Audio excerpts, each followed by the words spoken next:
Hey everybody, welcome back to Guys on Sports. The four of us are here virtual, ready to kick off the new year. We're happy that you guys are watching. We're happy to go over some superlatives today. That's right, we're not doing the normal show. No what did we learn, no waiver wire ads, obviously. Instead, we're going to take a look at the entire 2023-2024 fantasy season. We're just going to break it down. We're going to let you know what the biggest busts were, the biggest surprises, best sleepers, worst sleepers, the mid-round MVP, and the Fool's Gold Award that we will kind of touch on later. How are we doing? How is the fantasy season? How is the new year 2024 been? Anything new happening? I tell you one thing, Mark would be a lot better if those balls were closer to his mouth. Oh, wow. That is the dumbest hat I've ever seen. Oh my. You don't like that hat? It looks like he's hiding I from don't, something. He's like in a refugee and hallway. he's three. I'm out in the garage, dude. I'm trying to keep it down. Kids are sound asleep. The wife is docile in her room, in her confines. We don't want to stir the pot. I send her to fucking bed. I'm out here. How'd you do it, big dog? We got How? I said, get to bed now. Okay. She said, what did you say? I said, nothing, babe. I'll be out in the garage. Sounds about Anything right. else? Any other crazy things happen in the new year so far? I won the fantasy championship in our shared league. Yeah, it probably sounds like the best thing that's happened for you so far this year, huh? Is that what you're referring to? No one was referring to that. Okay. Yeah, no, I had a beautiful bundle of joy, newborn baby son. Woo! Full of Pasquale blood, flesh, and all that's right with the world. Oh, okay. Little PJ, and he carries on the line. That's a big deal. Yeah. Oh, yeah, I needed that. Pylons for the next century. If you watch enough like old English movies, you know, I was about ready to have to cut my wife off and get a second. I'm gonna lean out. I'm gonna lean out and say, beautiful baby boy, congratulations. I'm very glad to be an honorary uncle. But I want to say what everyone's thinking. That baby was a little white. I'm half Italian, you fucktard. And I only get dark in the summer, you know. Mark incriminating himself. And I think a week and a half into his life, he's got to be somewhere in the mid Pasquale height chart, right? Who's he beating so far? He's taller than Zach, not quite Josh, but close. You know. Yeah, he's pretty tall. I do like his middle name. Rocco is a strong name for a baby boy. It is kind of what I say is what I talk to. No, in my mind. In my mind. Hey, am I in the will? He's in the will, but you'll be long dead by then. Wow. You'll be long dead. Long dead. I figure so I'll outlive you. Wait, hold on. You're gonna outlive me, right? Okay. Yes. Yes. Well, yeah. So yeah. Bill won the fantasy playoffs. Half of our teams are in the playoffs. One of those teams might win a game. We'll let you decide who that could be. Yeah, so I get, since Phil's having another mouth to feed, like and subscribe. Let us know if our takes are good in this episode. Comment down below. And we'll get right into our TikTok take. Time to check my social media, to see who loves me online. So we've got two TikTok takes. One is from YouTube, and then one is from YouTube, one's from Instagram. The first one is from Instagram.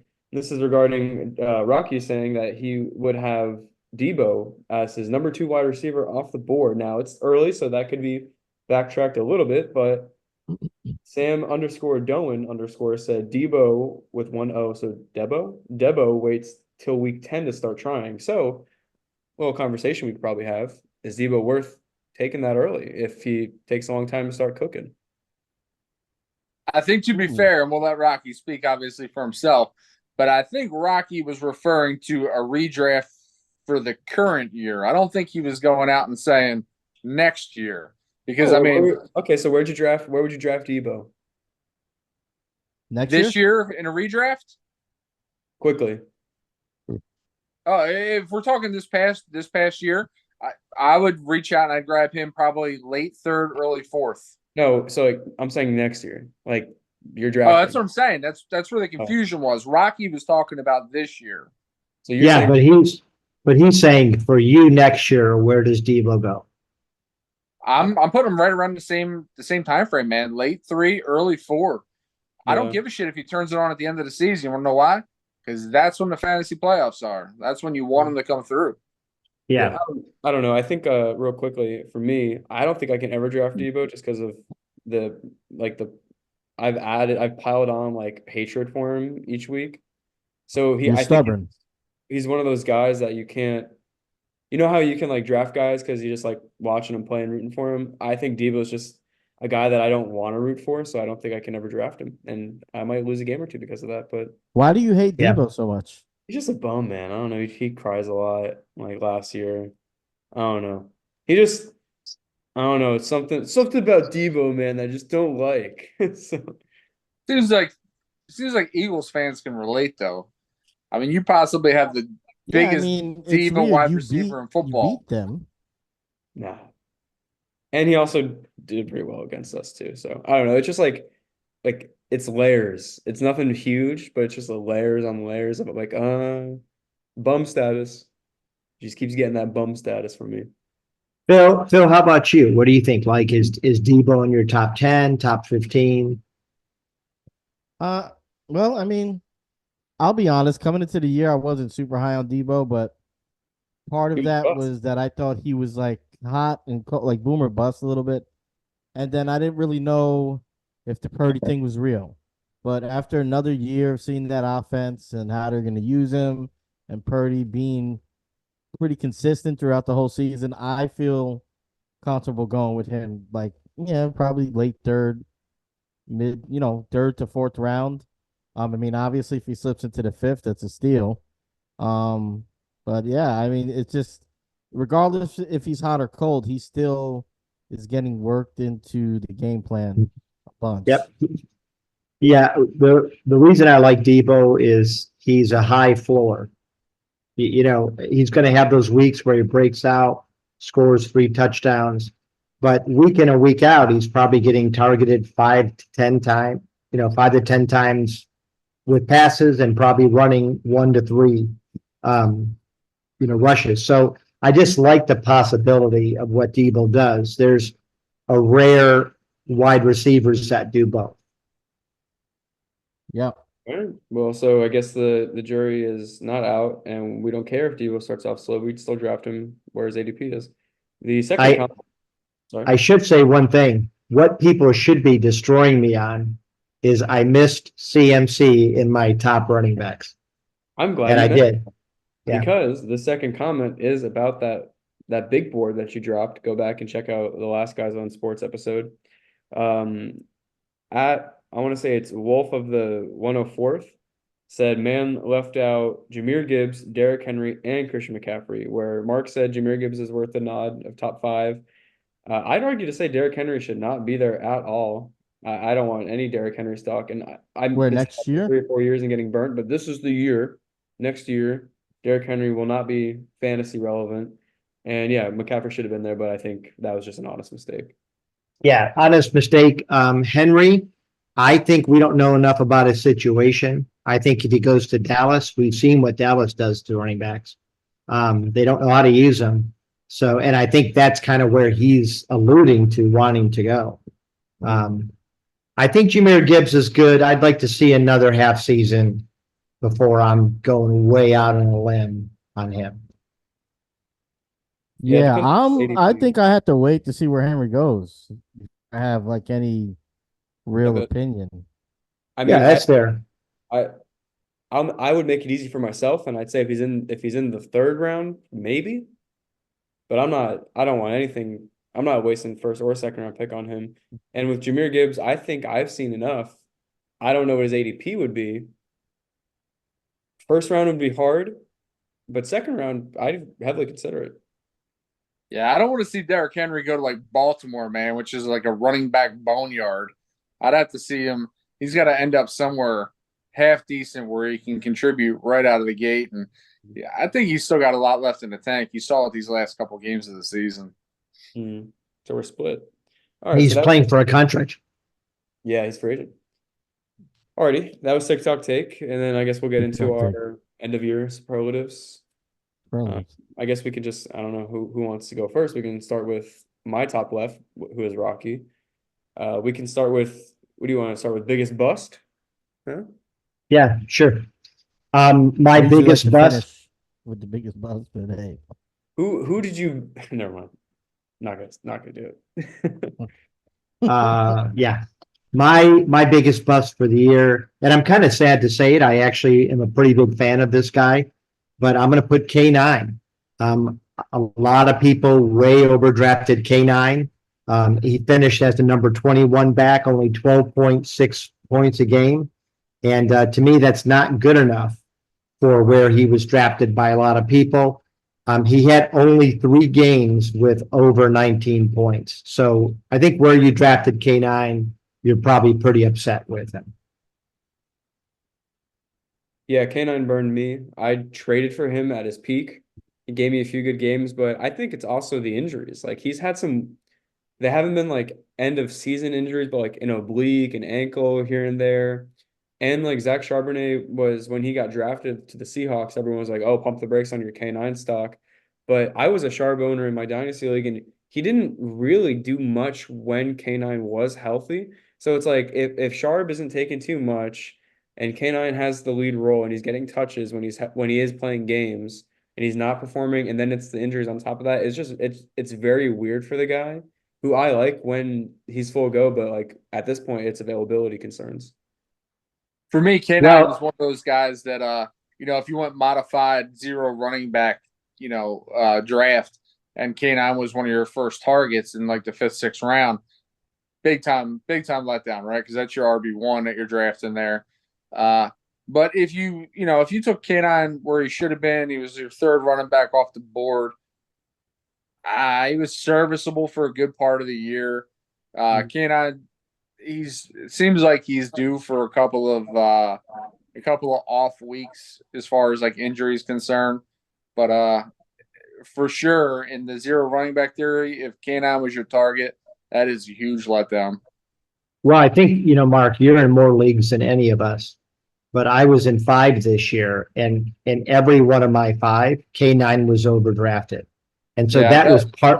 that was part of the reason why, to me, he was a big bust. And I also think that even going into next year, Zach Charbonnet looked really strong. I mean, when he was given the rock as the lead back toward the end of the year, he made some things happen.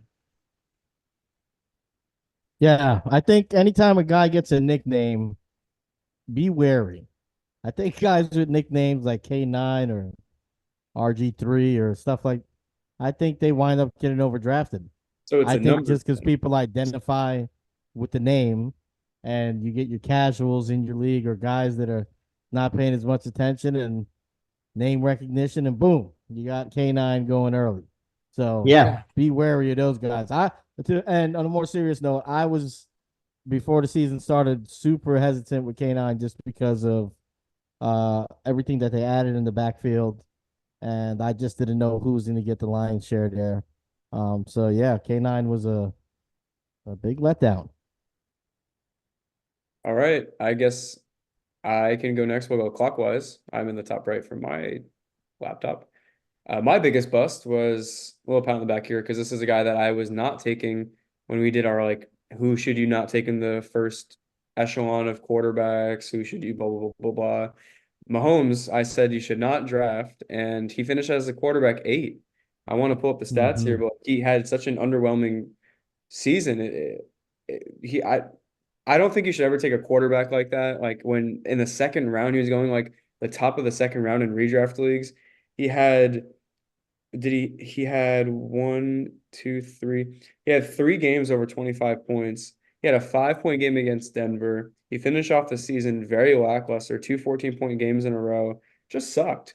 Like a guy that you're taking that early to be the quarterback 8. I mean, quarterback 3, and I'm like, okay, I guess it was a wash on where I took him, but yeah, another guy that kind of was probably name recognition for a lot of casual people in leagues, taking Mahomes out early, but even some quote unquote big brainers, or even just like people that follow fantasy football on TikTok and like to comment, were saying like Mahomes with the 4, you should take him where he's at. But I don't like that. I don't like that's a roll of the dice. That's not a safe pick for me. I think as he develops chemistry with his young receivers, he'll be just fine. He'll shake it off.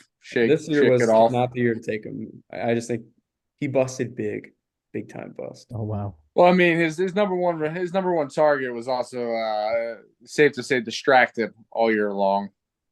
Yep. He's got a honorable top mention. 10 podcast himself, and he's got himself a top 5 Billboard selling woman. So to say he was distracted would be an unjust understatement. Honorable mention for me that I don't want to spend any time on because we got a lot of accolades to go through. But Miles Sanders, really big fucking bust. So yeah.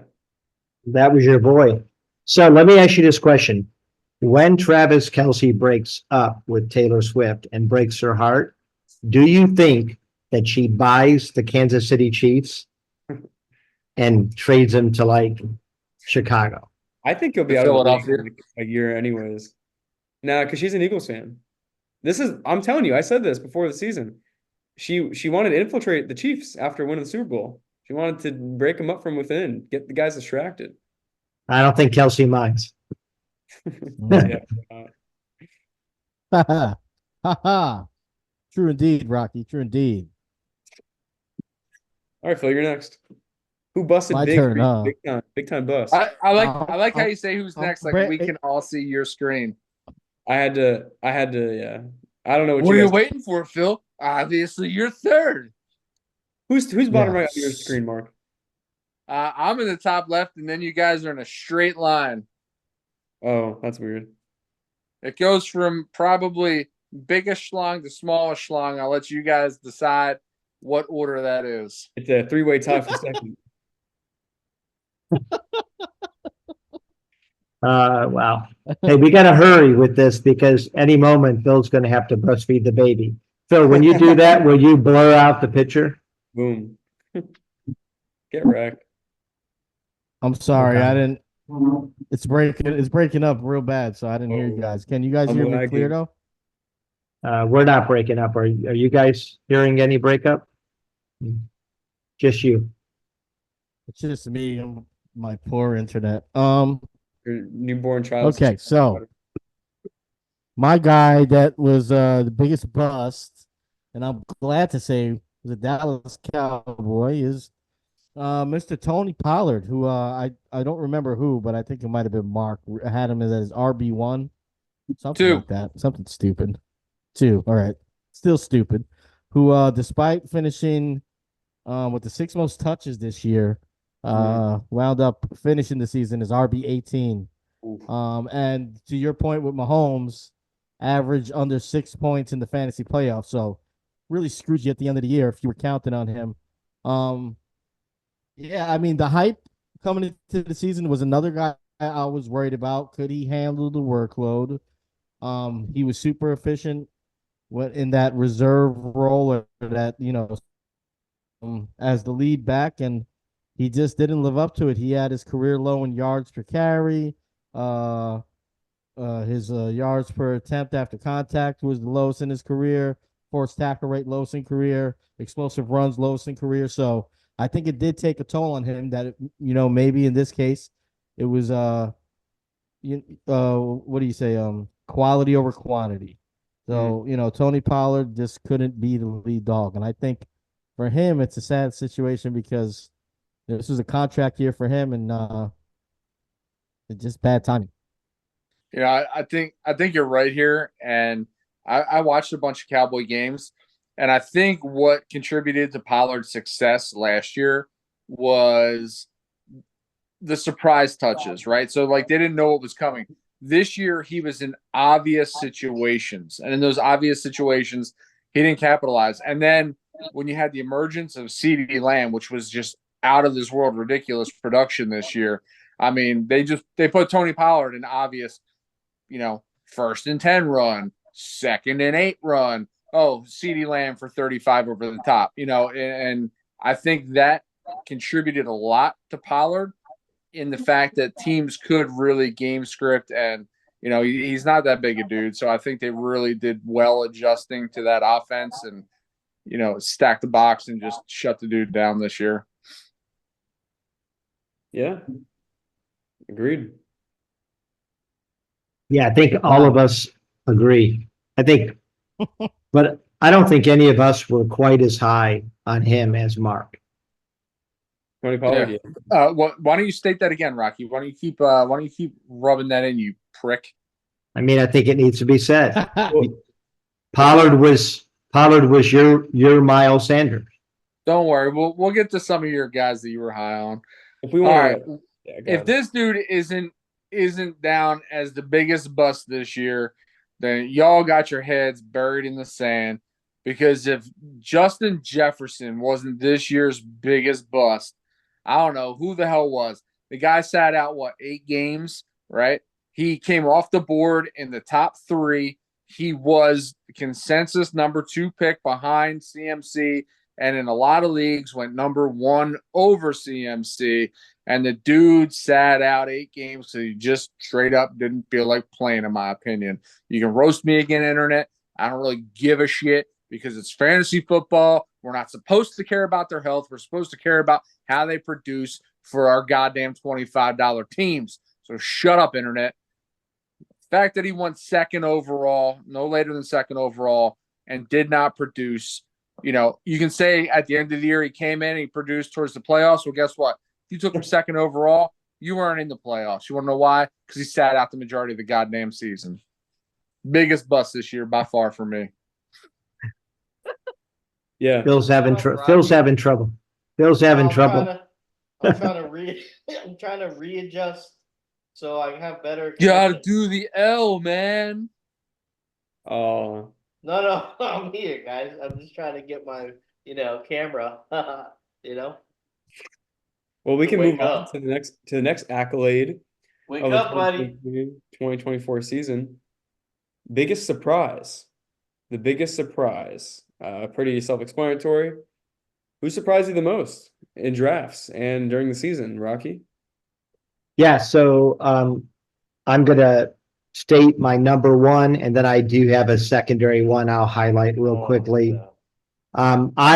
This was not a surprise to me. In fact, I said in preseason camp that I loved the way this guy looked, that he was really showing out.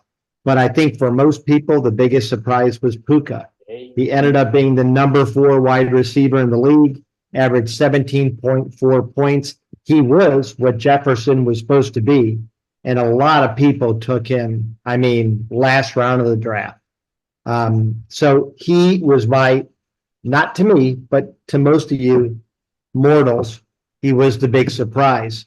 And then the one I'm going to say, just to bother at least 2 of the people here, Dak Prescott.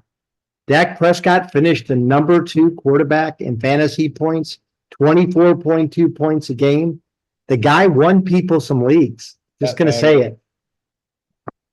That doesn't His bother best me. accomplishment is he's Walter Payton Man of the Year. Woo.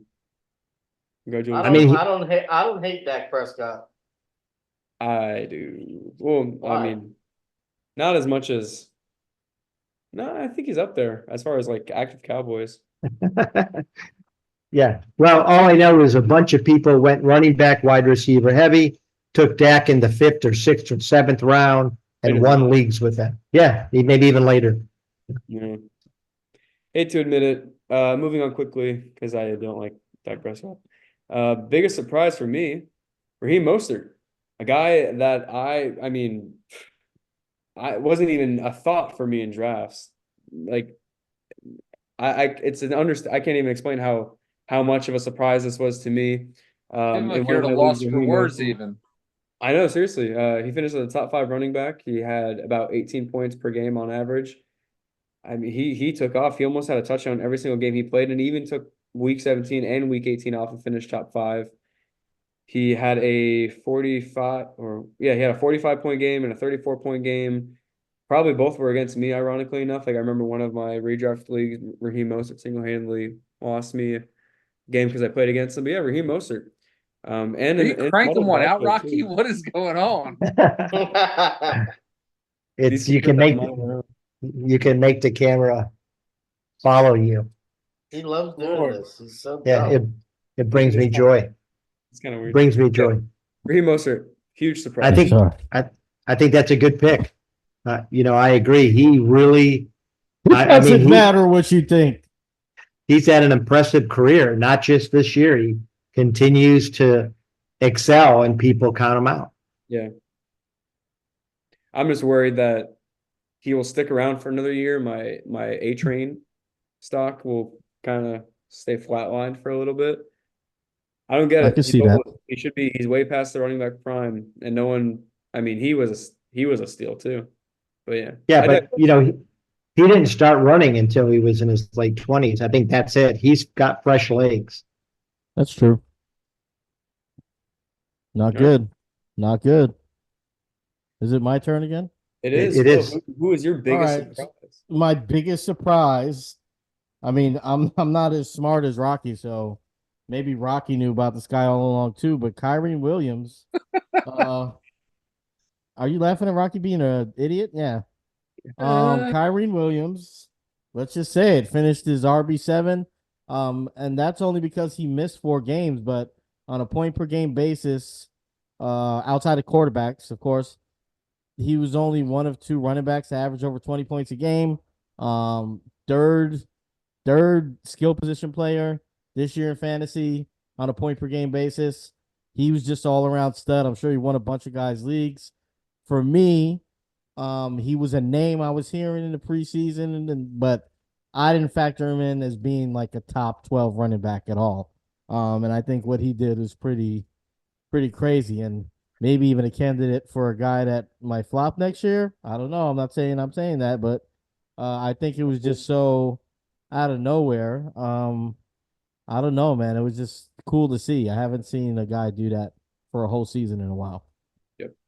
What's crazy about that is if that dude was even drafted this year, he was drafted in the last 2 rounds of all of your leagues. Well, I think there was some talk about him in the preseason, but they were really talking about the other running back that the Rams drafted, who really, he really didn't show out at all. Yep. So Phil, I agree with you, and I wonder, is this a 1 year where everything just hit perfect? Is he a Peyton Hillis, or is he going to be, have go on to a good career? Yeah. Or is he a Jamal Williams? Yeah, we were all over that. Mark was all over Zach Evans, by the way, and I drank the juice on that. I started him that one time that he was supposed to shine. Got me 0.3 Yep. points. Yep, I drafted him a Gotcha, couple of bitch. my leagues. Yep. Alrighty. Mark, who do you got? Tank Dell. If Tank Dell wasn't a surprise to you, then you're a goddamn liar. Because Tank Dell was not supposed to even be the number 2 wide receiver on this team. Tank Dell, when given the opportunity, I think it was week 3, really showed out. And then from there on out until the injury, Tank Dell was a bona fide WR2 without a doubt. He played second fiddle to Nico Collins, and he did it very, very well. And he did it with an emerging C.J. Stroud, who was probably the steal as far as quarterbacks are concerned in that quarterback draft class. Tank Dell was a huge surprise. Tank Dell will probably be slightly overdrafted next year, but if you can get Tank Dell next year in the sweet spot, Tank Dell is going to make you a happy fantasy football owner. Yep. Fair. Yeah, I mean, the entire Texans offense was a big surprise. The Texans being good was kind of a surprise. I mean, that division seemed like it was the Jags to lose, and they did lose it. Kind of pat on the back to Phil on that one. Yeah, I kind of like everything as far as pass catching goes in Houston. I mean, we might touch on the running game in Houston later, but yeah, not bad a pick. Ooh, foreshadowing. Ooh, stick around if you're still watching. Next we have from biggest surprise, we'll go best sleeper. Rocky, who Who's your best sleeper of 2023? Yeah. I'm not going to go too far from America's team. I'm going to state a player on the Cleveland Browns, and that was David Njoku. Ended up being the number 6 tight end, averaged 12.2 points a game, but his last 4 games, he averaged 22 points a game and was somewhere between 1 or 2. So a lot of people took him, as a pickup and streamed him into the playoffs, and again, really helped out. I think we're seeing Njoku. To me, he's a mix between George Kittle and how George Kittle's able to block and run routes, and Kelsey, who's a pure route runner. And I think that honestly, Njoku has a little bit of wide receiver in him because he's faster than most tight ends. So he was a sleeper for a lot of people, and I think I think he could be a big pickup next year. I thought you were going to go for he's a cross between George Kittle and Seal. That's where I thought you were going to go with that. Zach doesn't get that joke. It's a bad joke though. Or a bad joke, Mark. No, he's saying he looks like him. Yeah, I know, but that's it's kind of a bad joke. Because of the facial injuries. Yeah. Yeah, we got that. Okay. Yeah, no, I agree with this. You get it? Njoku helped me in the playoffs, and he's lucky that Joe Flacco became quarterback because before that, That's fair. But even before that, he was still averaging almost 10 points a game. And that was with PJ, DTR and Deshaun. DTR, don't draft him, nickname. the mustard. All right, Phil, who is your best sleeper? Best who sleeper. I been said on I that didn't have any, but I whipped Wait. one up real quick. Wait, aren't you supposed to go first? No, well, he said my name, Jaylen Warren, huh? We talked about that guy in the preseason after he broke like what, a 70-yarder against some team, probably the Colts or something. Yeah, Jaylen Warren. He was up and down, didn't finish as a top starting running back, but for a guy like me in our league, we were able to get him off the waiver wire early in the season, able to start at flex for you. I did have his numbers up just now, and I stupidly X'd them out. So speak amongst yourselves, but No, that's fine. I did cut myself. I was not thinking about that. what do you mean? Oh, you did. Yeah. Let's see. Yeah, so to the point that people were wondering whether he should be the starter in Pittsburgh at points of the year, and he was finished the season at 24. Like I said, up and down, especially weeks 12 through 14, but the rest of the year, giving you solid numbers, 10, 12. He had a couple big breakout games. I like Jaylen Warren. I like him even more going into next year. Yeah. Well, I was going to say, Phil, I think in the league, your league where you won, I think the difference between you and a lot of teams were you actually picked up some pretty sharp players. Again, you were able to play Warren. I think you could put Warren in the flex and feel pretty good about it because he had games where he scored over 20 points. And in flex, you're kind of shooting for the moon there. What is this? Yeah, you are. Trying to get an endorsement. Go under the Pasquale wing. Get protected. Did you see that ode to Josh that he posted? Of course he is. Holy Christ. That was funny. Yeah. Okay, oh my gosh. I'll go back to myself. Jaden Reed, who is somebody that was a super sleeper before the season started, and I'm glad he panned out. Almost cracked the top 25 for fantasy wide receivers.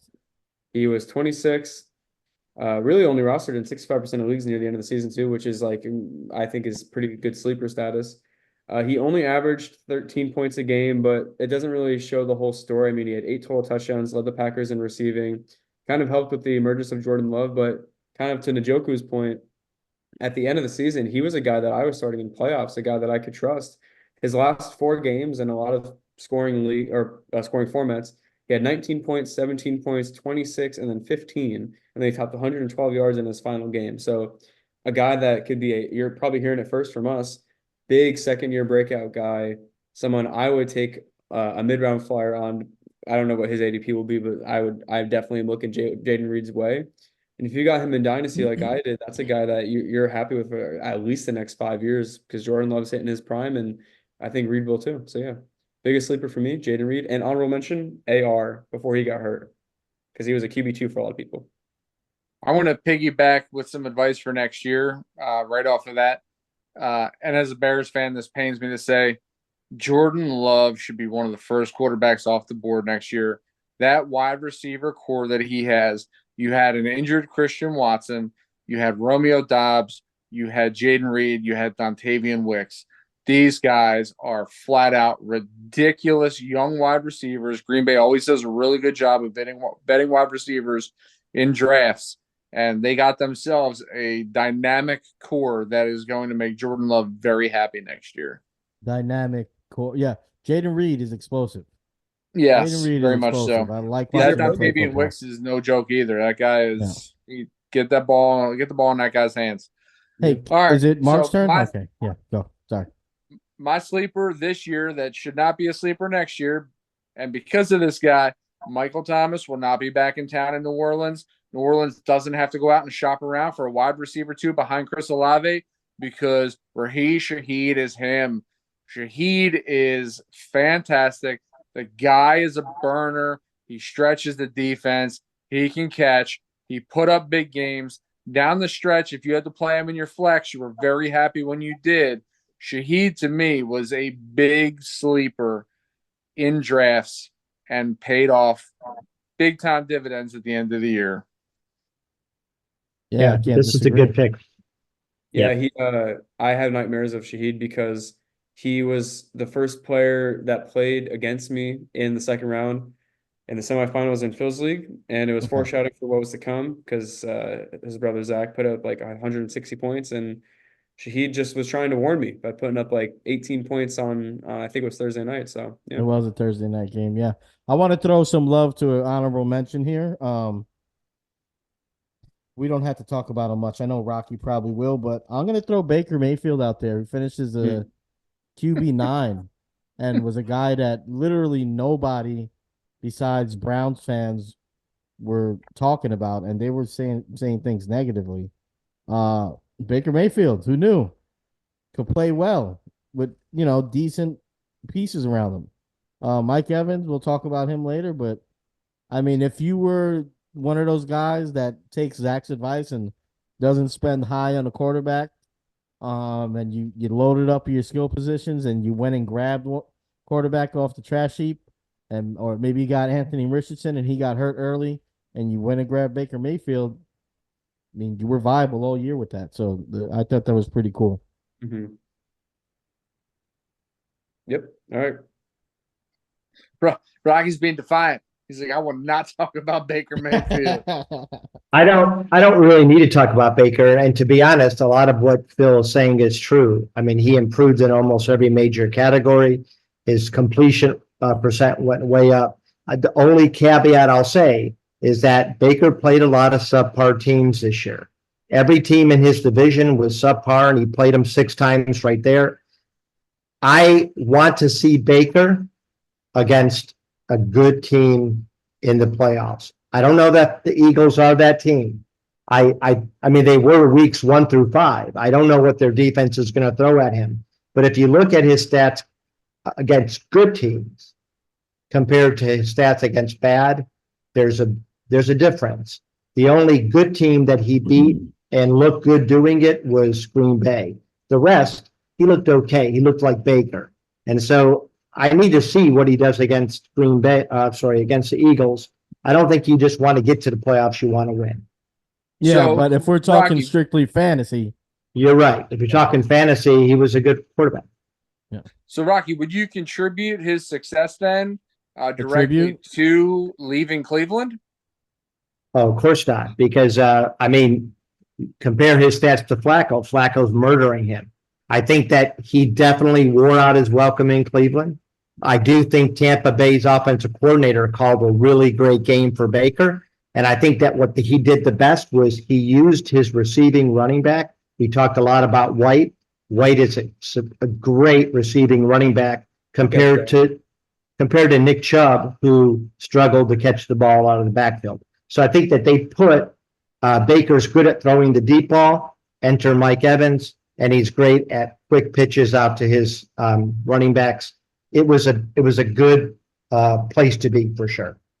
You might have found a home. These players did not find homes. What was your worst sleeper, Rocky? The guy that you took a flyer on that did not pan out. So, again, I'm going to go close to home. I was really high on Cedric Tillman. Coming out of Tennessee, he had 12 touchdowns, that year. I felt like he was everything Cleveland needed to complement Amari Cooper. They needed that really tall, really fast, great red zone target, and he just failed to perform. So I took him higher than a lot of people did in a lot of leagues, and it did not pay off. I feel that if Cleveland had solid quarterback play, let's say from like a Baker Mayfield, Cedric Tillman probably would have had a lot of success in Cleveland this year. Well, Yeah. My honest opinion is that you got to let that bake in the oven. I don't think this was the year to fire up Cedric Tillman. Dynasty, I'm scarfing up Cedric Tillman stock, and that's a PSA for anybody that's listening.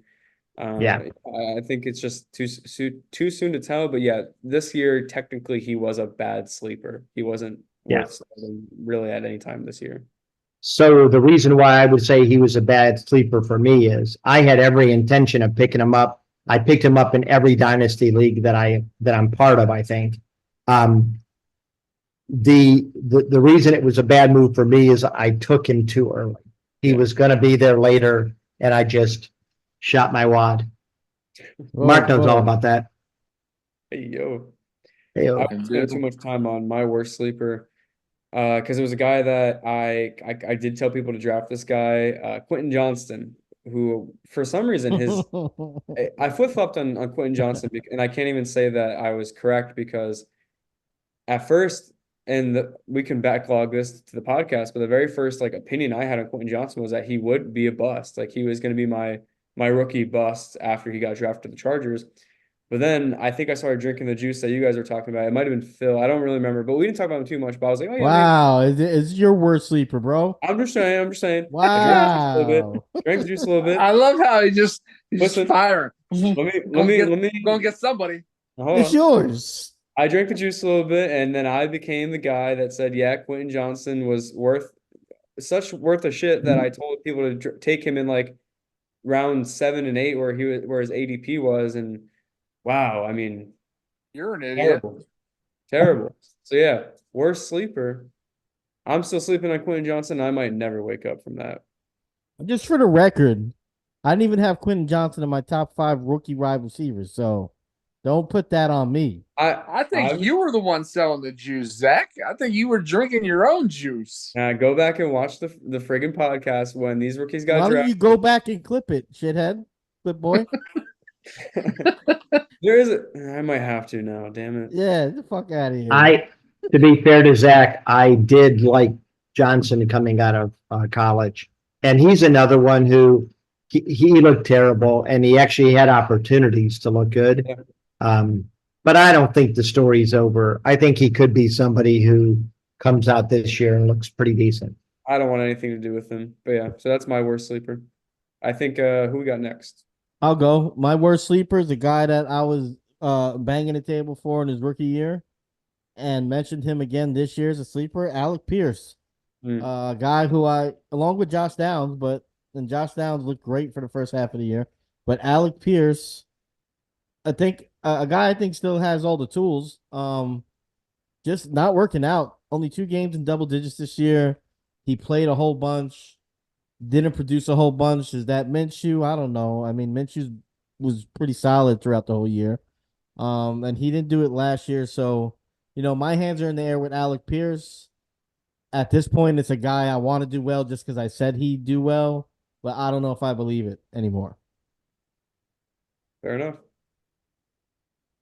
Mark? All right, I got another blatantly obvious one, and I'm just going to say Jerry Jeudy, that guy. He was supposed to be the guy this year. He was supposed to overtake Courtland Sutton. He was supposed to show you just how open he can get. He was supposed to burn defenders. He was supposed to get in the end zone a bunch. He was supposed to make Russell Wilson still have a job at the end of the year. And guess what didn't do?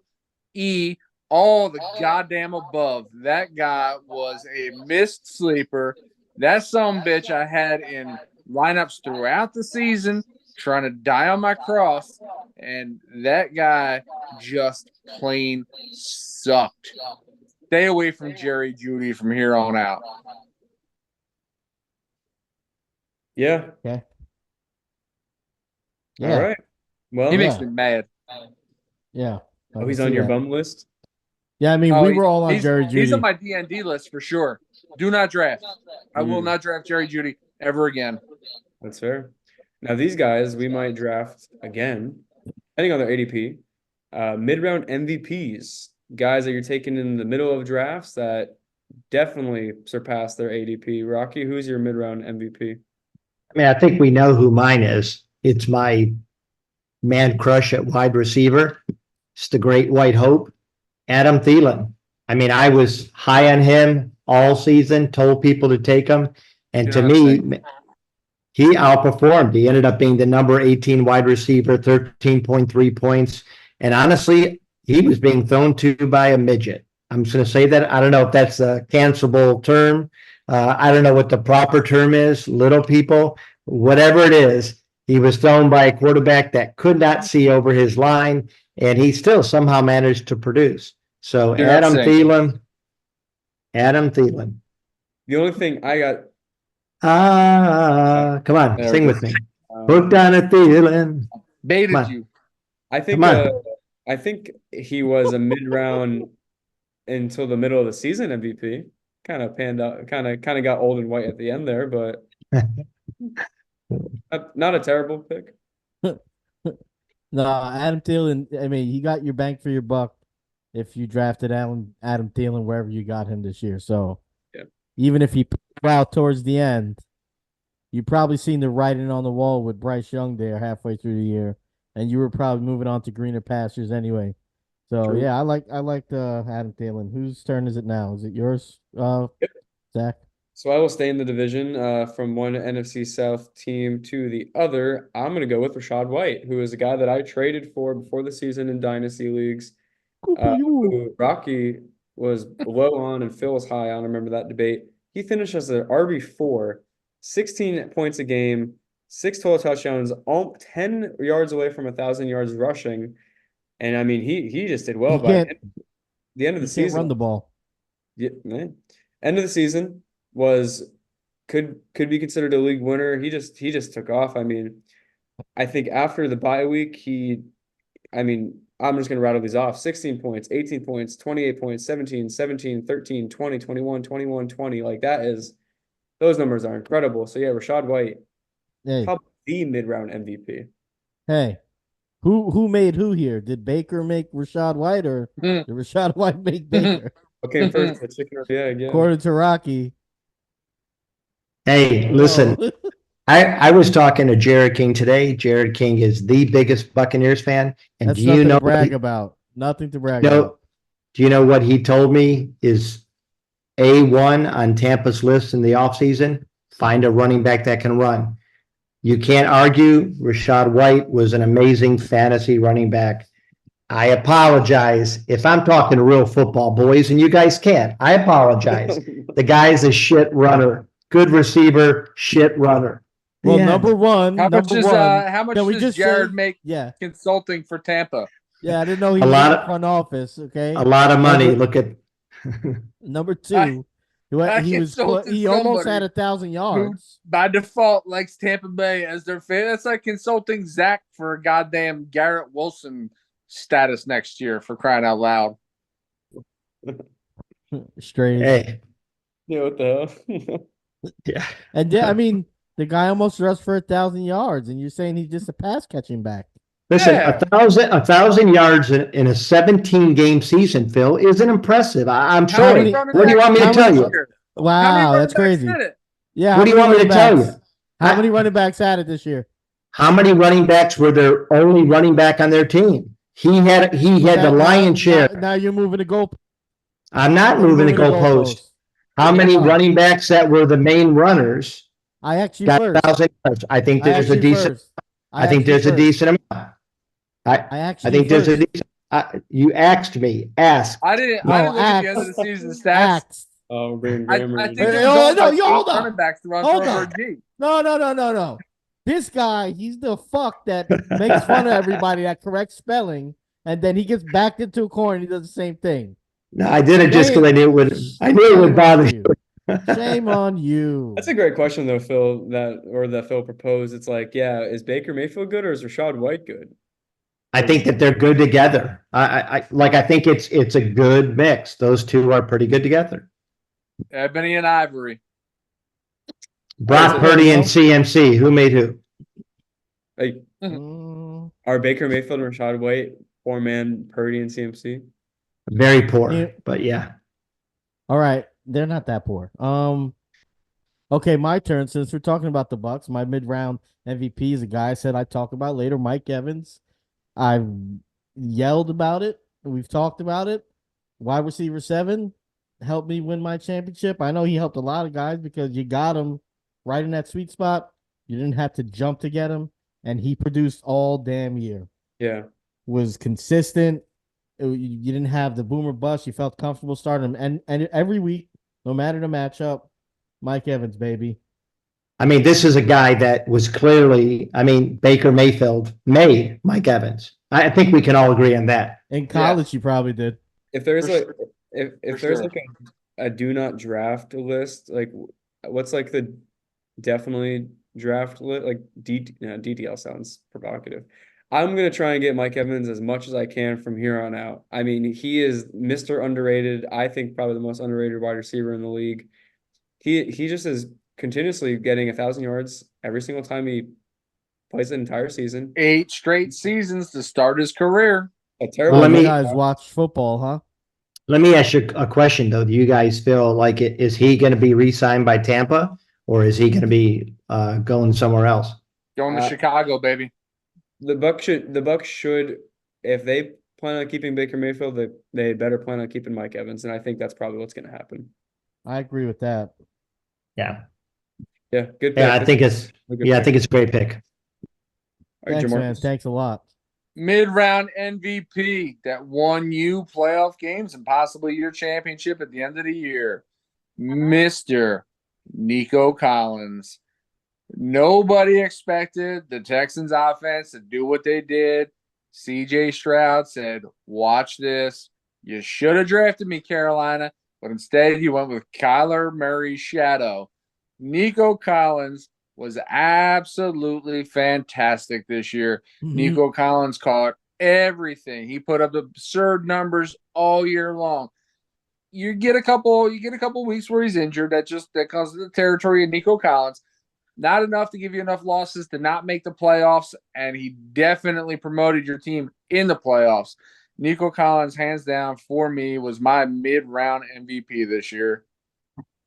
Yeah, and So I think go ahead. pat on the back for the podcast. We've been high on Nico Collins since he got drafted, and it finally. Yep.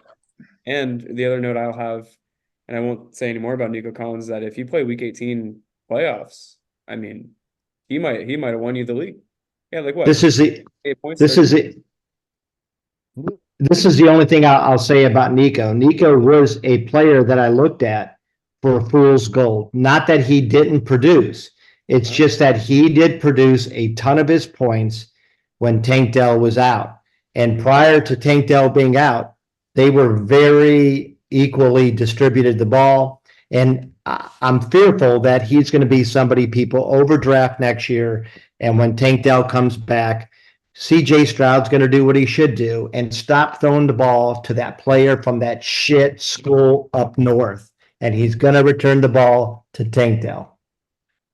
But yes, you're right. It was a good pickup and he did perform. Whoa. All right. Whoa there, buddy. I don't even know what to, I didn't know you felt so strong about that. And why do you hate Saskatchewan? Yeah. Listen, I think we all know the evil up north. All right. Well, the Mhm. last and final accolade of everyone won right on that. Am I drawing a blank? Why did I just stop myself? We're all good. The floppity one hit wonder. One hit wonder. Yes. So fool's gold. So You got this. Push through. A We know guy. these new hours are killing you. Waking up Breathe. before noon has got to be really Rough. shitty in the real world, buddy. Yeah, working at home is hard, man. Uh, Yeah. my butt hurts from sitting so much. Fool's Gold, the guy that did very well this year that we don't think will do as well next year. So, Mm. Rocky, who's your Fool's Gold? So I kind of already, preempted it with Nico Collins.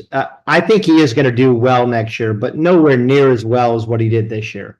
And Mhm. for every reason I just mentioned, I do think that he's going to share the ball with Tank Dell.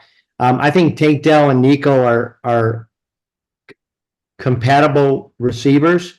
So I still think that they're going to be looking, and the rumor is they're going to be looking to add a very tall red zone target.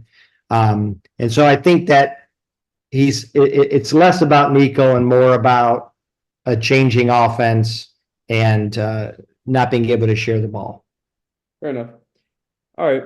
I will go and say Mr. Average Joe Mixon, who a guy that I traded for in my Dino League that I have under contract for one more year, and I'm kind of not happy about it. He did finish as the RB6. He did kind of go through the Bengals' offensive woes at the beginning of the season and the Joe Burrow injury. He averaged 16 points a game, 9 touchdowns, 1,000 yards rushing. But did Chase Brown look good when he got the ball? That just worries me a lot. And the fact that Joe Mixon took a pay cut to stay with the Bengals, I think Joe Mixon knows his value. I just don't see it happening again. It really was kind of like pulling teeth with Joe Mixon for like 80% of the games he played this year. I mean, you were hoping for the touches to stay there. At the end of the year with Chase Brown, it got worrisome. Without touchdowns, you're looking at like 6 points a game for non-PPR. I mean, he was getting like 60 yards a game, and that was it. Nothing, no touchdowns, no receiving. It did pick up near the back end. That's why he finished as the RB6, which is pretty good. But I just don't want it again. It was tough this year watching, and I don't want any part of it next year. Yeah, and the Yeah. fact that he hasn't punched a woman in a while either, so he's overdue. Jesus. You know, You're you so know, I stupid. think I think he benefited from a change in quarterbacks too, which was kind of surprising. But I think they had to rely a little bit more on the running game, and that was where he got a lot of his points. Joe Burrows isn't going anywhere. I just So think, yeah, like PSA, I like if you watch it a little bit closer and you're not like extremely casual as far as fantasy or just like NFL fan in general, like the writing is kind of on the wall with Joe Mixon. It's just a matter of time, and I think it's next year. Yeah, that's right. Take a hike, buddy. Take a hike and when from one running back to another. My guy here is sorry to say, well, you don't really care. He's gone after this year, and that's part of the problem. DeAndre Swift, through the first 11 weeks of the season was pretty damn good, especially if you had him in fantasy. And after the game against the Chiefs, kind of just fell off a cliff. And the reason it's concerning is because he continued to get pretty decent workload. I felt like the Eagles were favoring or kind of giving some more looks to Gainwell later in the season. You could correct me if I'm wrong. No, you're right. It's stupid, Yeah. but whatever. But Swift, I mean, here I don't even talk about his season besides the fact that he petered off towards the end. But he's undrafted, he's a free agent, unrestricted. Just write this down in your book. He's gonna be a guy that goes to a running back needy team in the offseason. Not going to be the stalwart. He's going to be a guy that they add to the backfield. He's going to be part of a committee. There's going to be guys out there that remember what he did the first half of this year in Philly, Mhm. going to associate the name with the Eagles and Jalen Hurts, and they're going to overvalue him, and he's going to get pumped up in drafts more than he should be, and he's going to be added on as a guy that's probably going to get like 8 to 10 carries a game. Not going to be worth you drafting him next year. So I think he definitely and the trend of his career is to be injured. Yeah, Which this year he avoided it. I don't see that happening again next year. I'll just quickly chime in with the fact that the only way that this is a wrong take is if the Eagles keep Swift, which won't happen. We don't pay running backs. Swift, I think, looked really good when he was given the opportunity, but I just think the Eagles have been really fucking stupid and can't call a game offensively to save their life, and that goes to Bagel. show with DeAndre Swift. So I mean, look at like what happened with Dalvin Cook. I think the same could kind of happen with DeAndre Swift with just like not being really looked at in an offense. I've just seen this show so many times, that feels like just kind of know the script. He's gonna wind up in Baltimore, or he'll wind up in Indy, Whoever's going or to a pay him. place like that. Somebody trying to, and he's just gonna share time. The days of him being the star, the focus to me are probably done. So Yeah, he just needs a really good offensive line, and whoever's paying him probably won't have that. I mean, DeAndre Swift, please take the hometown discount, make $3 million a year, and then we'll keep you and we'll use you. And Brian Johnson hopefully becomes the Panthers head coach. I'll pay for the flight myself, and then we can actually run the ball like we should be doing. oh, it's a deeper, huh? Getting it's a deep here. Yeah. Yeah. I digress. Zach, good poker face with a cat cameo. I thought you would have been a lot more excited. I try to stay on course. No giggles this time. That was nice. Alrighty, well, who is your fool's gold, Mark? Fool's gold. It's not because they did well this year and you're going to buy high and get in next year. You're going to buy high on his track record. And I think age and deterioration has finally caught up with him. Nick Chubb is next year's fool's gold. I think that people are still going to buy high on Nick Chubb. You're still going to see Nick Chubb go in the first 1.5. Getting him late in the second, he'll be gone by late second. So he'll definitely be a top 2-round running back. I just think now with this third major injury to a knee and what Cleveland is doing and what they've figured out they can do in the absence of Chubb, I don't think bodes well for his fantasy stock next year. And I think people are going to overbuy Nick Chubb next year, and they're going to be disappointed at the end of the season. Yeah, I think it's a fair point. I think the injury that he received, it's gruesome, and I think it's one that he's probably not going to be himself until 6 to 8 games into the season, if he ever is himself again. And it's sad because I do think that as a running back, he was one of the best pure running backs. But man, 3 really tough knee injuries. It's scary thing. It sucks. I mean, at some point, right? It's got to be in the back of his mind every time that he goes to make a healthy plant, or he tries to get himself into heavy opposition, a bunch of tacklers in his way. It's got to be in the back of his mind to maybe lay down a little bit more than he should and not really push through. And that's the Nick Chubb that we know and love. Nick Chubb is an aggressive runner. Nick Chubb will take on anybody. He'll meet any. In an Oklahoma drill, that guy's got to be a terror. You do not want to meet Nick Chubb in the middle because Nick Chubb's going to run through you. But, going forward, I think with these 3 horrific knee injuries, and each one looks worse than the one before. I mean, they just keep getting more horrific for him.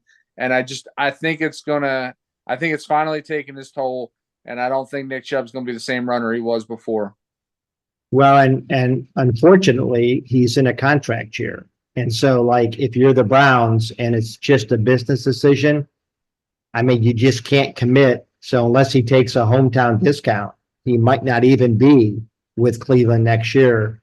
And if he is, I think Cleveland will be dedicated to using him the way you use Nick Chubb. If he goes to another team, we've seen that happen before where a great running back switches and it doesn't work. Alrighty. So go ahead. No, go ahead. No, So weird.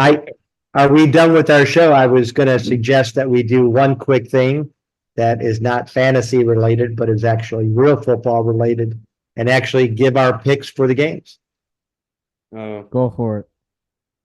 Okay, so first game, Pittsburgh versus the versus the Bills. No, what was it? I'm going to let you go first, Zach. I still like the Bills here. I mean, TJ Watt's out. I think the Bills are one of the teams that is getting hot at the right time in the AFC, which is happening to a lot of the AFC playoff teams, but I like the Bills. Mark, how about you? Bills. Billy? Yeah, I got the Bills going to Super Bowl, so. All right. So we all 4 of us have the Bills. Stay in the AFC. We've got Cleveland versus the Texans in Houston. I'll let you go first, Addy. I I am gonna take Cleveland. I do think the Texans. I think the Texans are a better team. I think they have the coach of the year. They could have the offensive rookie of the year and defensive rookie of the year, but it might be kind of like a lights are too bright situation for CJ Stroud. We'll see what happens. I just have a feeling that the Browns are gonna edge it out. Mark, what do you Yep. got here? Okay. My heart says Houston all the way, not even a shade of doubt. But realistically, Cleveland. Joe Flacco's unflappable. Billy? Yeah, I know you said it's a bad matchup for the Browns, but not with all these injuries for the Texans. I think they're going to get bullied when they're on offense, and no room to throw the ball. So I actually disagree with you, Zach. I think the Browns on paper are a way better team. I think the issue for the Browns is they're incredibly hurt.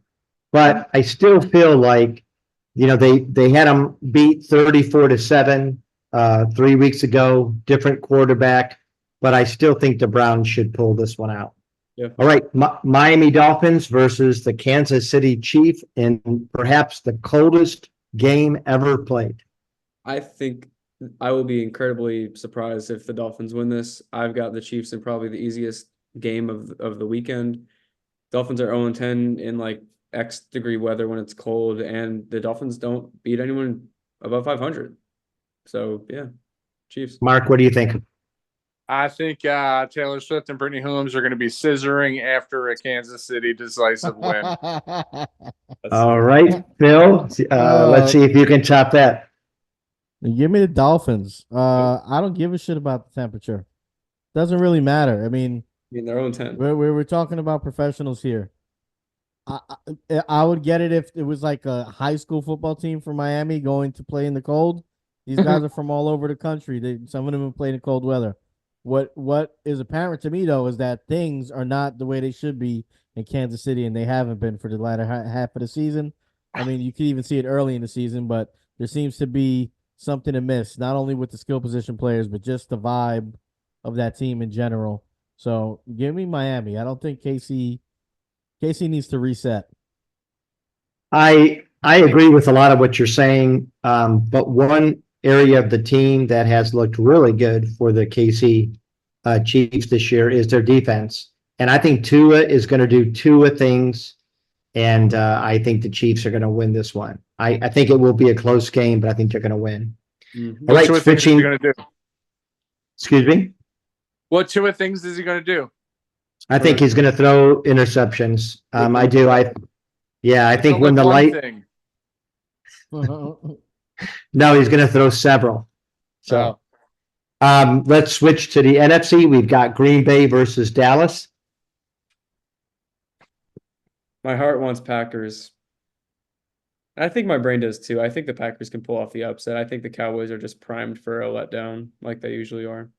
I think your rectum also wants Packers, but I'm going Dallas here. These are the two guys I'm rooting for. All right, Philly. What do you got? It's Packers and the old Cowboys there. Yep. Yeah. All right. Ah, man, this is tough. I'm gonna have to go Cowboys here, even though I don't want to. Yeah. If this were in Green Bay, I'd go Green Bay, but Dallas has been pretty good at home. Why? Because it's cold weather and not everybody's from all over the country? No, because Dallas has not been good on the road. I am going to go Green Bay only because Dallas is another team that hasn't looked great against winning teams. They've won a couple, but they've looked pretty bad. And I think Green Bay is kind of coming on at the right time. So I'm going to pick Green Bay in an upset. Look it up. Cowboys played stinker teams at home. That's why they're good at home. Yeah. Los Angeles Rams at the Detroit Lions.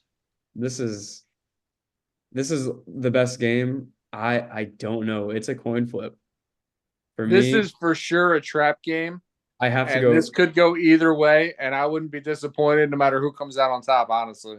Yeah, I'm going to go Rams. I think they're getting hot at the right time. They have a playoff veteran coach, Matthew Stafford. I just like the Rams a little bit more, but it could be either one.